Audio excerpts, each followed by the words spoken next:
Hello and a very warm welcome to all the viewers of 3.0 TV. I am Manoj Dara. So at a time when Bitcoin is looking to cross $27,000 mark, there is a big concern as far as the overall health of the US economy is concerned. To explain this situation, how the cryptocurrency market was impacted, what is the road ahead, and what is the future for the entire crypto ecosystem, we have invited a special guest. Let me introduce you to Mr. Raj Kapoor from India Blockchain Alliance. He is a founder and he is also associated with the government agencies as well. Raj sir, welcome on 3.0 TV. Right, thanks again, Manoj. Well, happy to be back once again with you. Yeah, thank you so much, sir. And since we are talking about the entire cryptocurrency market, you have witnessed there is a lot of activities or events that are happening in the cryptocurrency market. So starting with SVB Bank, then the Signature Bank, then the Fed, then the CPI, and you can keep on mentioning there are a lot of other activities that are happening. So what are you picking up from the latest run on the banks in the US? And many of these were directly or indirectly related to cryptocurrency market. And sir, do you see any impact of the same on Bitcoin, or for that matter, Ethereum, and any other protocols including NFTs as well as stable coins, since we have seen a broader impact of this was directly related to Circle because he was having an exposure to the SVB Bank. Yeah. The reason why I'm asking you this question is, sir, because Silicon Valley catered largely to the tech stocks, but cryptocurrency company were caught in the collapse. Your first reaction, yes, sir? Well, a nice question because it's very relevant today, Manoj. But first, let's understand one thing. I mean, let me just take a little step back and then come back to your questions and answer them. First of all, let's put it this way. The collapse of the SVB is actually a blessing for Bitcoin.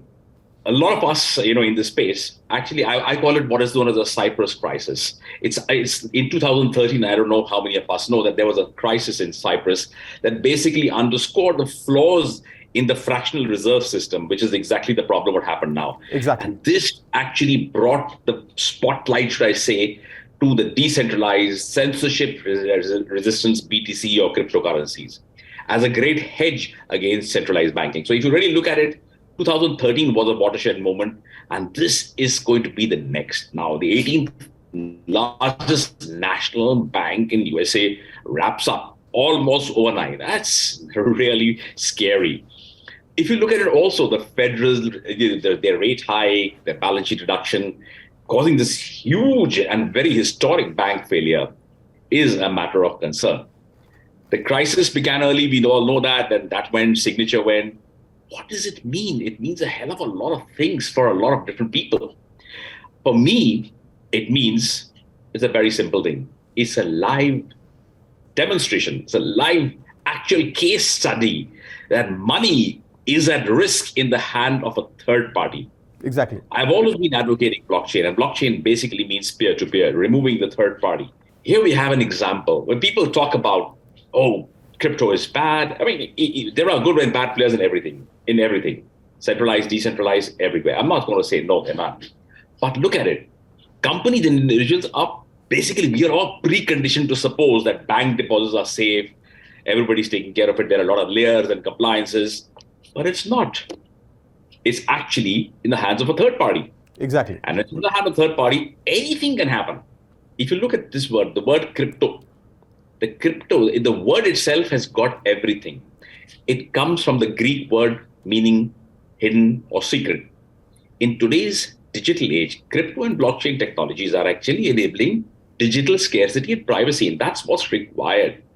That's what Bitcoin actually did, and that's why you're seeing a huge uptick, not only in the crypto space, especially leading, of course, with Bitcoin, which is the market leader. Anyways, it is this. That's why there has been such a lot of excitement in the NFTs, smart contracts, because what they basically represent, and that's very important, is the computational truth, not by any third, not validated by some third party saying, oh, this is great.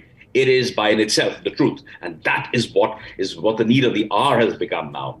I'm not saying it's going to happen overnight. Nobody's going to take decentralization and say, all right, let's start decentralizing everything. It's not going to be easy, but we've got the ball rolling and we've got people thinking, could this be a solution?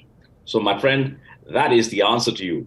It's ironic that this has happened right very closely after FTX, it also shows one thing, while people were all fretting about FTX, etc., here we have somebody else, not from the crypto space, but from a very centralized space, falling overnight. And that's really scary. If you can't trust your money in the 18th largest national bank in the USA, sure, whom really can you trust?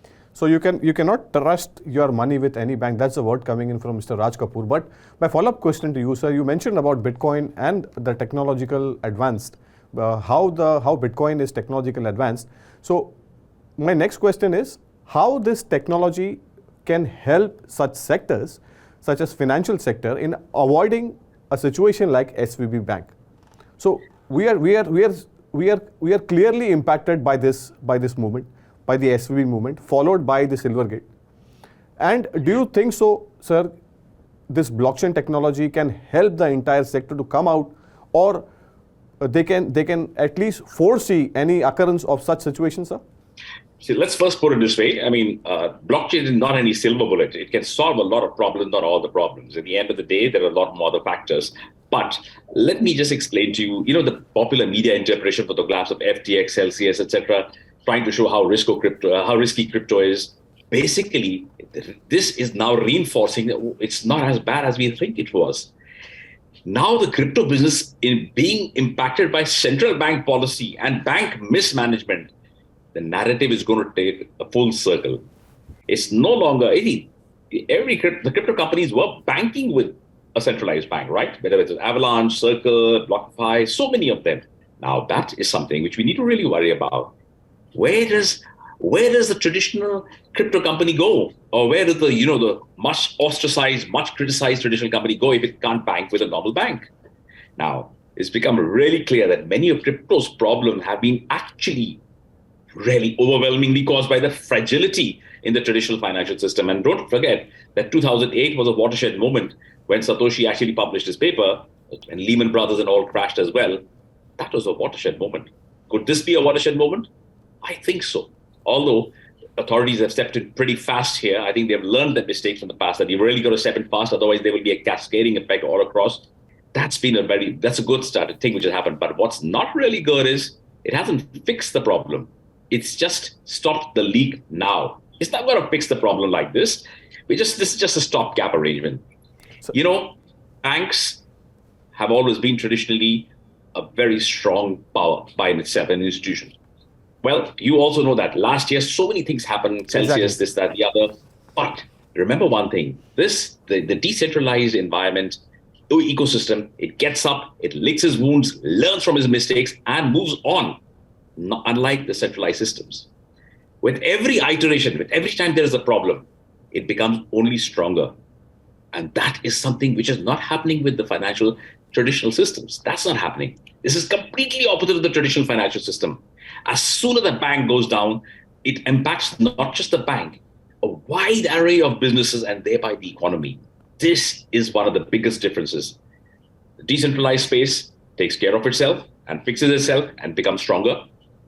Banks have a broader impact, not only on the banks, but the entire system, as well as an ecosystem around it, and that can lead to major repercussions. Huge difference. The technology is the big difference. Traditional technology, not really working. I think bringing in decentralization is going to be the next solution. And with that, I just want to add, a lot of people said, okay, if you bring in decentralization, there are going to be A, B, C. How can it be decentralized when everything is centralized? Well, let's just say a very, very simple thing. When we make jewelry, 24 karat jewelry, you can't make because 24 karat melts. Jewelry can't be formed. Exactly. You always need to alloy it with copper. And that's why you buy 22 and 18 karat jewelry. The same thing to be done in the banking system. You need a little bit of alloying to the centralized system and make it more decentralized. Little centralization, important, but overall, the decentralized system is going to be a much better system in the long run, provided people start believing that it can work, because it can actually work. And that's the problem is. The problem is a lot of people don't want to let go of the power. It will take a long time. But the technology per se can be utilized to mitigate such issues. Because A, they're self-auditing. B, they are completely, there is no way of manipulation, any of these things. All these things which have happened in terms in the bank, SVB and Silvergate, etc., could have been avoided. it would have taken years to have actually got into this situation. So I think this is a need for actually looking at decentralization of a centralized financial institution. Fantastic, sir. You gave a very good example about how a centralized system works, such as bank, and a decentralized technology, wherein you're talking about Bitcoin and the other blockchain technologies as well. My second question to you is, sir, since we are talking about technology, can you throw some light on some use cases wherein banks have been early adopter of this technology and have benefited from this move? Or you think that there is an area of improvement as far as the technological aspect or the overall tech sector is concerned? Over to you, sir. First of all, most banks have not yet really moved. They're definitely not moving right now very rapidly into the decentralized space, although Australia is doing a lot of work inside this space. So the Australian financial system is slowly but steadily, as per the Australian blockchain roadmap, is now moving towards a decentralized system. It's a long way in India. In India, it's going to be a very long way because India has lots more compliances, checks and balances. And of course, we have the SEBI perspective, the RBI perspective, we have the government perspectives. We have too many perspectives out here and very little consensus in the perspective. And good to have different perspectives, but always good to have some consensus as well. It may take some time. Sure, sir. But I think banks can really have a fantastic way because, blockchain technologies are self-auditing. You really don't have to wait for the future to get it audited. If there is an issue or the blip or something, it can be mitigated and addressed real time. Right now, it's not real time. It's later when we actually figure out, this went wrong or that went wrong. Decentralization is not going to let that happen. It's one of the things. We need to bring it in piecemeal. We don't have to bring in decentralization in totality. We need to bring it in piecemeal. What are the areas of risk? What are the simple things like KYCs, etc.? Why don't we bring that under the blockchain purview? Fantastic. That itself will mitigate a lot of problems. We can bring in the security audits. We can bring in the transactional audits, the safety of all transactions. All these can be the immediate way of banks adopting a decentralized nature.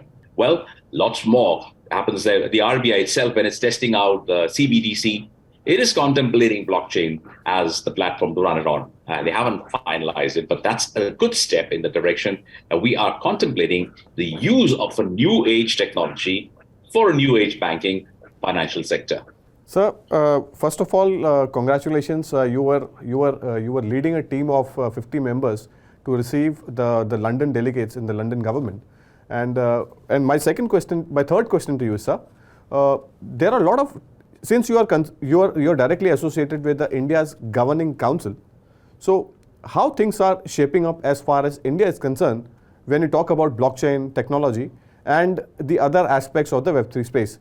If you can just very quickly highlight that, sir. Right. I have been a very firm advocate that India has missed the Web 1 and Web 2 bus completely. But we are right there at the right time, at the right place, at the right moment with the right people. And that's where we could actually become policy leaders in the Web3 space. Now, this is something which I am advocating all the time. I believe that India has the talent, the people, and the will. And now with the G20 presidency, I think we should take that step forward and say, okay, why are we waiting for somebody else to make decisions? Let us make the decisions. Let the world follow us. And at the Blockchain Governing Council, that's exactly what we're trying to do. We are actually we put together lots and lots of documentation, which is a recommendation to the governments on the following: compliance, rules and regulations, standards, taxation, frameworks. Now, these are what's important in a technology, any technology, especially in a technology like blockchain, which it doesn't belong to anybody. So where do we get all this information from? How do we work around this? Who's going to do all this? We actually have a very strong research team from legal, research, all aspects. We're actually trying to make a difference out here. We're actually going to be releasing a very big paper next month. I'm going to invite you for that also. There's going to be a very, very big one. Sure. The event is going to be on actually giving a government not just crypto-based suggestions, but around crypto, NFT, Metaverse, DeFi, all these things, including blockchain gaming. These 4-5 aspects are really going to be needing addressing. Fantastic. Otherwise, we're going to be running on a treadmill. We'll just be running, going nowhere. Everybody's doing the old stuff. We have exchanges having a body which talks, but exchanges are exchanges. They are not necessarily blockchain. They are exchanges. They are centralized exchanges. How would really they be able to, I mean, let's face it, they will be giving great suggestions as far as the crypto and regulations around that and standards are concerned. But beyond that, we need something way beyond that. We don't need crypto regulations only. We need blockchain policy. Blockchain policy is something which is the end game of what we are trying to do at the Blockchain Governing Council also. So that's what we're doing there, putting in up. In fact, we've just done the world's largest report, which is going to be released next month on 147 countries and their crypto policies. And based on that, we've actually culled out the best practices for the government of India, keeping in mind Indian sensibilities, culture, socioeconomic impact, etc. So that's what we are doing. And I think that's what's really important in the long run. Fantastic. We won't have such issues in the future once we have policies in place. You spoke really well about the SVB, Silvergate, and the broader concern in the US financial markets and its impact going forward. And thank you so much for sharing your views on the entire NFT space and the road ahead. Thank you, Manoj. Wonderful being here with you again. Thank you again. I'll see you soon. Bye-bye. Thank you so much, sir. Thank you.